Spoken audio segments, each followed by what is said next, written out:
नमस्कार, आप सभी का स्वागत आपके अपने YouTube channel RNS education news में। इस वीडियो में बड़ा अपडेट है दोस्तों। राजस्थान सरकार, अशोक गहलोत सरकार का बड़ा फैसला कॉन्ट्रैक्चुअल एम्प्लॉयज़ के लिए बहुत बड़ी खबर है। संविदा सेवा नियमों में जो कर्मचारी शामिल हैं, यानी कि 1,10,000 से ज़्यादा जो कॉन्ट्रैक्चुअल एम्प्लॉयज़ हैं राजस्थान के, चाहे चिकित्सा के हों, चाहे शिक्षा के हों, चाहे पंचायत सहायक हों, यानी कि तमाम वो कैडर्स जिनको कॉन्ट्रैक्चुअल रूल्स में शामिल किया गया था, उन सब के लिए बड़ी अपडेट। हालांकि जो कॉन्ट्रैक्चुअल रूल्स में शामिल हैं, यानी कि CSR रूल्स में, Rajasthan contractual to civil post rules 2022 में, वो सब बखूबी इस बात को जानते हैं। लेकिन सरकार ने आज एक जो है नोटिफिकेशन निकाला है, कार्मिक विभाग ने एक अधिसूचना जारी की है। उसके अकॉर्डिंग दोस्तों 5 साल बाद परमानेंट यहाँ पर किया जा सकेगा। ऐसा पहले भी था, कोई नई बात नहीं है। लेकिन जैसे इस आदेश को निकाला गया तो चर्चाएं इस बात की हैं कि 5 साल बाद स्क्रीनिंग करके और परमानेंट किया जा सकेगा। और ये सभी जो संविदा कर्मी हैं कॉन्ट्रैक्चुअल रूल्स में जो शामिल हैं, उन सब पर ये बात लागू होगी। और जब तक सरकार यहाँ पर परमानेंट नहीं करेगी, तब तक 9, 18 और 27 का जो पे स्केल है CSR रूल्स में, वो मिलता रहेगा। तो जानकारी है उस पर बात कर लेते हैं साथियों। अशोक गहलोत सरकार का क्या फैसला है, फर्स्ट इंडिया न्यूज़ की जानकारी। सबसे पहले तो मैं ये बताऊँ आप लोगों को, अशोक गहलोत सरकार का बड़ा फैसला, 5 साल से ज़्यादा संविदा पर काम करने वाले कर्मी होंगे नियमित। ठीक है, तो ये 5 साल से ज़्यादा जिन्होंने संविदा पर काम किया है उनको नियमित किया जाएगा। और ये जो CSR रूल्स हैं, ठीक है दोस्तों, उनमें जो शामिल हैं उनके साथ ही ऐसा होने जा रहा है।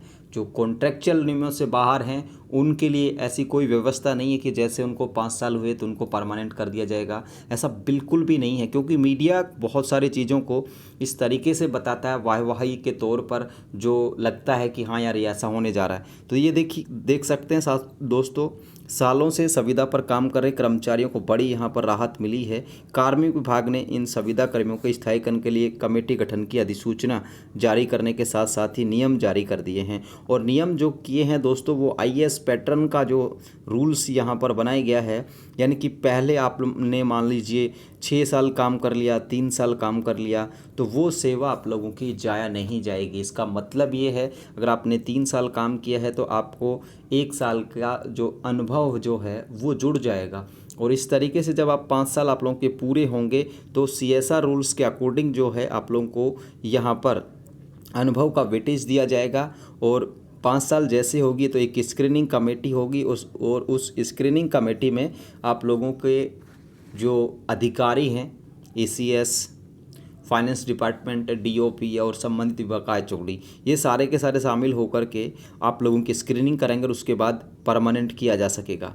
तो जो कमेटी होगी उसमें प्रमुख सचिव ACS, फाइनेंस डिपार्टमेंट के ACS या प्रमुख सचिव जो कुछ भी हो वो शामिल होंगे। DOP होंगे, यानी DOP का मतलब है कार्मिक विभाग, FD का मतलब है फाइनेंस डिपार्टमेंट अर्थात वित्त विभाग, और यहाँ पर HOD होंगे। ठीक है, जिन संविदा कर्मियों ने 5 साल तक संतोषजनक काम पूरा किया है उनको यहाँ पर कमेटी स्क्रीनिंग करेगी और उन्हें पूर्व की सेवा का अनुभव का लाभ मिलेगा और उसके आधार पर उन्हें परमानेंट यहाँ पर किया जा सकेगा। ठीक है दोस्तों, स्क्रीनिंग कमेटी द्वारा जिसे पद के लिए उपयुक्त बताया जाएगा उसकी नियुक्त अथॉरिटी द्वारा होगी। जिस डिपार्टमेंट्स के आप कर्मचारी हैं उसकी अथॉरिटी जो है वो यहाँ पर आपके नियुक्ति आदेश देगी। जिस तिथि को किया गया नियुक्ति आदेश जारी, उस तिथि से प्रभावी होगा नियुक्ति आदेश। तो ये आप लोग देख सकते हैं। और काफ़ी समय से ये मांग की जा रही थी, तो IAS जो पैटर्न है वो यहाँ पर लागू किया गया है। ये कार्मिक विभाग की वो अधिसूचना है जिसके तहत आप लोगों की स्क्रीनिंग की जाएगी 5 साल बाद। ठीक है, अब इसमें दोस्तों देखिए, जो CSR रूल्स में शामिल हैं वो सभी लोग हैं। इसमें ऐसा नहीं है कोई भाई स्पेशल वन कोई होगा। जैसे मान लीजिए आप लोगों के पंचायत सहायक हैं, ठीक है साथियों, मदरसा पैरा टीचर्स हैं। इसके अलावा जो आप लोगों के कम्युनिटी हेल्थ ऑफिसर्स हैं, CHO हैं। इसके अलावा NHM के लगभग 18,000 कर्मचारी हैं।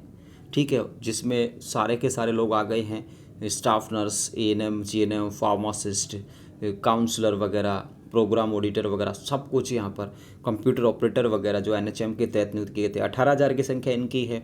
वो तो सारे के सारे जो लोग हैं, जैसे महात्मा गांधी जो इंग्लिश मीडियम स्कूल हैं वो भी कॉन्ट्रेक्चुअल रूल्स पे भर्ती किए गए हैं, 4800 कुछ 80 लोग, ठीक है, इंग्लिश के, मैथ्स के और लेवल 1 के। तो ये सभी क्या है, कॉन्ट्रेक्चुअल रूल्स में हैं। 5 साल की जो सर्विस हो जाएगी उसके बाद एक स्क्रीनिंग कमेटी रहेगी, वो स्क्रीनिंग करेगी और उस स्क्रीनिंग कमेटी में ये लोग होंगे। प्रशासनिक जो विभाग है उसका ACS होगा या सेक्रेटरी होगा, वित्त विभाग का ACS या फिर सेक्रेटरी होगा, कार्मिक विभाग का सेक्रेटरी होगा और विभाग अध्यक्ष होगा, ठीक है, या फिर उसके सदस्य सचिव होंगे। और उसके आधार पर स्क्रीनिंग करेंगे। स्क्रीनिंग में क्या देखा जाएगा कि आप लोग जिस तरीके से अब CSR रूल्स में शामिल करने के लिए स्क्रीनिंग की गई थी, आपकी एज, आपके बच्चों की संख्या अगर शादीशुदा हैं तो, आप जिस पद के लिए भर्ती किए गए थे कॉन्ट्रेक्चुअल रूल्स में, उस पद की योग्यता आप रखते हैं कि नहीं, इन सारी चीज़ों को मान करके ये चीज़ें तय की जाएंगी। तो ये जानकारी है साथियों। हालांकि फ़िलहाल ये खुश होने का अपडेट तो नहीं है, लेकिन इतना तय है कि 5 साल बाद जो है आप लोगों की यहाँ पर परमानेंट किया जा सकेगा। तो ये जानकारी थी। फिलहाल के लिए इस वीडियो में इतना ही। जय हिंद, जय भारत।